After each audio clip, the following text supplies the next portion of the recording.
a company that's got this young blood in it and is so hungry that's good to see, to move forward. That's something that's really good to see in the industry. So this is the Ben Taylor Podcast, the home of marine industry insights. Enjoy. Hi everybody, welcome back to another episode of the Ben Taylor Podcast. This is part of a series designed to profile the Australian yachting scene and the industry.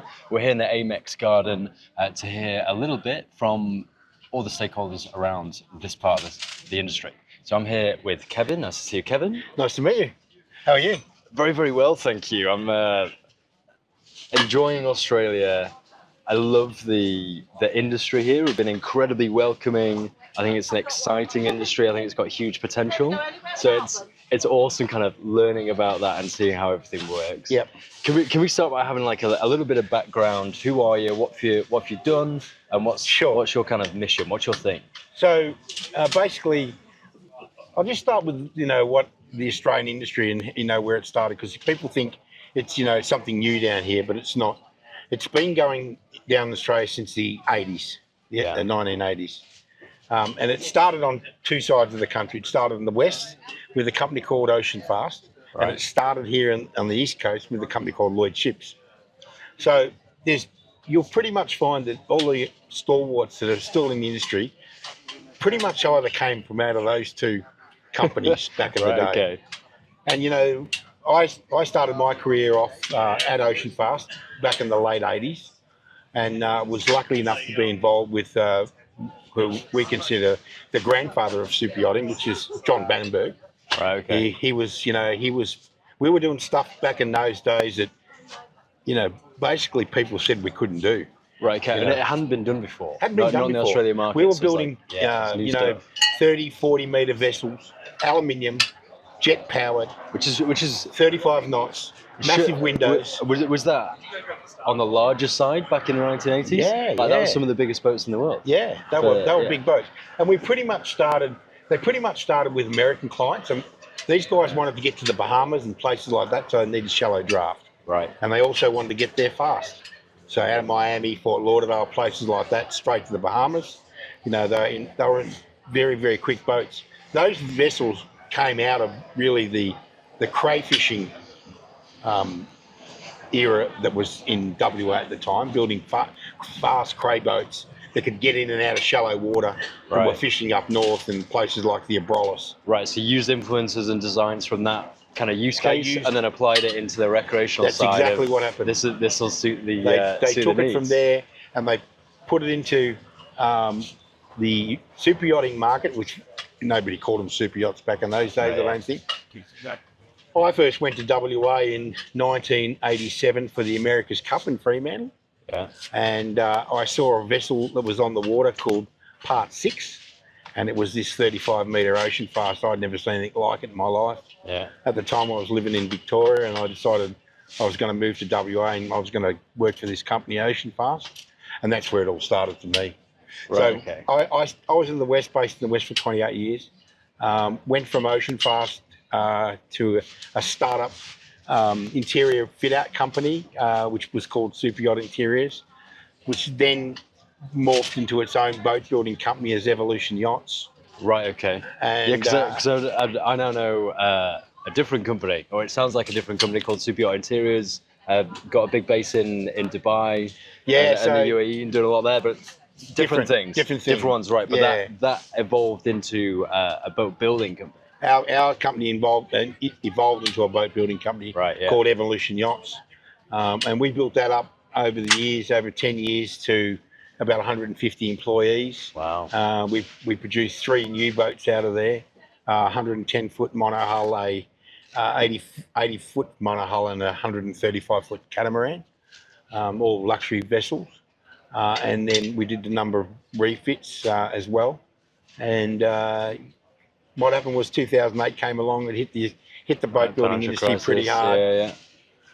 So we had a number of orders which all went away because there was no more finance. They'd all gone. So had to rethink things and wound the company up and ended up doing a 4-year stint in China. Set a facility up there that manufactured production boats. All right. And then once I finished that contract, in 2013. I decided I was going to move over to this side of the coast. Yeah. I've got family over here, so. So you're based out of Brisbane, Gold Coast, Sydney, or? Gold Coast. Gold Coast. Yeah, it's beautiful, beautiful. And so what's the mission there? This is now Sheerline. So no, Sheerline's is very new. Okay. Sheerline's a new company. I actually ran Gold Coast City Marina for quite a few years. Yeah. And then. I was there yesterday. It's incredible. So I ran that for a few years with Trent and Gay. Yeah. And Pat Gay, the Gay family. Finished up there, went back into project management. I've been project management for the last few years, and now I've taken the role with this new company, Sheerline, it's a startup company. I don't like the word startup. It's a new company. Okay. It's been operating out of the marina for about 12 months on a specific project based there. It's a sailing yacht, and it's been a very high tech fit and finish. And what's the mission? So if you kind of profile in Sheerline, what's the the mission is these are young guys, and they've got the appetite to build a company, to build a proper boat building company. Right. Okay. At the moment, but it's an OEM mission. It's to build them from scratch. It's not just refit. It's everything from the ground up. It's everything. Yeah. Okay. So at the moment, their capacity is naval architecture and in-house design on engineering. Right, good place to start. Yeah, we've put in 3-axis and 5-axis CNC machines, which is the only ones in the area. So we have the capacity there on the 3-axis to cut parts, flat packs for furniture, bits and pieces, things like that. On the 5-axis, we can carve plugs and molds out of that. So that's, these guys are working on the high-end level with AI and design criteria, different design package criteria, Fusion, Rhino, all these 3D models. And so how do you go from what it's doing today into building the whole thing? What's the strategy there? How do you do that? Step by step. So the start is, we've got the capacity there for CNC, 5 and 3. Also, we do rapid prototyping with 3D printers. Right. Okay. Yeah. So and then we've got a fit out department. We've just basically started up, so full fit out capability. Right. So you kind of make all these different departments that can operate independently, but can also come together. And then and we also got boat builders on staff, which are FRP based, GRP based, but they've done a lot of high tech work, carbon, Kevlar, those sorts of fibers. So it's quite a technically based company. Yeah. But I found over the years, especially on the East Coast, where it's lost its capacity for really new builds, big new builds. Yeah. And people are, they've got no appetite left for that sort of risk anymore. There's so much refit work here that they've all evolved into smaller companies, and they're doing refit to the nth degree. Yeah, so from a strategic point of view, having a boat builder on the east coast of Australia, you're saying that makes a lot of sense. It does make a lot of sense. The refit scene, I mean, I've been to a series of yards throughout this tour, and they're at capacity. There's problems like we don't have enough cash to fund the infrastructure development. It'll take time, but everything we've got is full. It's at capacity. And so you're kind of going one step further and saying, well, let's build the whole damn thing here. Yeah, infrastructure. And that makes sense. Infrastructure here in Australia is still an issue. We don't have the infrastructure for large vessels. Right. We can do on water. Yeah. In my time with GCCM, we brought up, vessels up to 72 metres on water. We've done paint on water. We've done as much as we can on water. Yeah. We've proved that we've got the capacity to do that, but we can't get them out of the water, which is an issue. Yeah. I do believe now that there is a company that's revived the dry dock in Brisbane. Okay, yeah. Which will mean that we can get large vessels dry docked there. Yeah. It's not government owned, which is unfortunate, but it's a private company, so I guess there'll be some negotiations there with the company, depending on what they want to do with the dry dock. Obviously, they've got plans. Yeah. And I think it's probably based mainly. It could be very much based around military work, right. Which is that's the catchphrase these days, Yeah. even for the West. Yeah, they do a huge amount in the they do a commercial huge amount of sectors, military work. fishing and military. Mainly military in the Right, West, okay. yeah. Military and probably some offshore stuff as well for the industries. Which it's a hard gig, but it's where the governments have putting their money, I guess, at the end of the day. Yeah. But the East Coast, we've got plans afoot through the Gay family for a new yard. I would have thought you would have heard of that yesterday. Yeah. The Titan Yard, which is that's the one. south of Gold Coast City Marina and Boatworks at the moment. And Boatworks have done a fantastic job with their yard. It's fantastic. Yeah, absolutely. But it's really a 40-metre yard max. Right, so as the boats are getting bigger, as the boats get bigger, or you've got overseas vessels coming more. Yeah, you need more. And that's the focus of Titan, right? It's for the large yachts. Yes. It's ready for the progression that we're probably going to see over the next 5-10 years. But for Titan to work properly, we need depth in the river. Yeah. So we need dredging, which we've been in talks with government for many, many years. Yeah. But if for Titan, for the infrastructure, for the investment from the Gay family into that yard, which is significant, it's probably 100 million plus. Yeah. They need water. They need depth. Yeah, absolutely. Because at the moment, all we can bring up to the that's a limiting factor. Like you can't, if you can't float it to the yard, then it's not going to happen. MSQ are on board anything above 50 metres. Okay. So they bring them up. Yeah. Same in the Brisbane River, but Brisbane River's got depth, right? Yeah. But the Coomera River is 3 metres LAT, and they will be happy to. They want 500 mil of water under the keel, so they're happy to bring up on 3.5 metre, 3.5 metre tide, a 3 metre vessel, basically. Right. Okay. Yeah. They look working with MSQ. It's pushing it, but it's working with MSQ has been fantastic. They've really gone out of their way to help. Yeah. They've been fantastic to the industry, but they can only do what they can do for safety reasons. Yeah. Right. So we know we can get vessels up there. I've heard the story. Oh, you can't get them to go around the corner when they're too big. Well, we know 72 metres goes around corners. Yeah. Because we've had it up there. You've been there. It was, of course, it was the vessel Dragonfly. It is a shallow draft vessel. Okay. Yeah. But we know it's 72 metres long, right? Yeah. So we're talking about going around corners. Yeah. And so on are you pretty confident all this will happen? I think it has to. Right. If the government's if the government's prepared to stand by their word, and they want the value to come that can come with the industry. Yeah, if you want that growth, you want to capitalise on it. They need to do it. Yeah. They just need to get it done. It does actually make an awful lot of sense as well, because I mean, sometimes the vision of yachting from the general public is, extravagant, elitist wealth, and it's just kind of silly.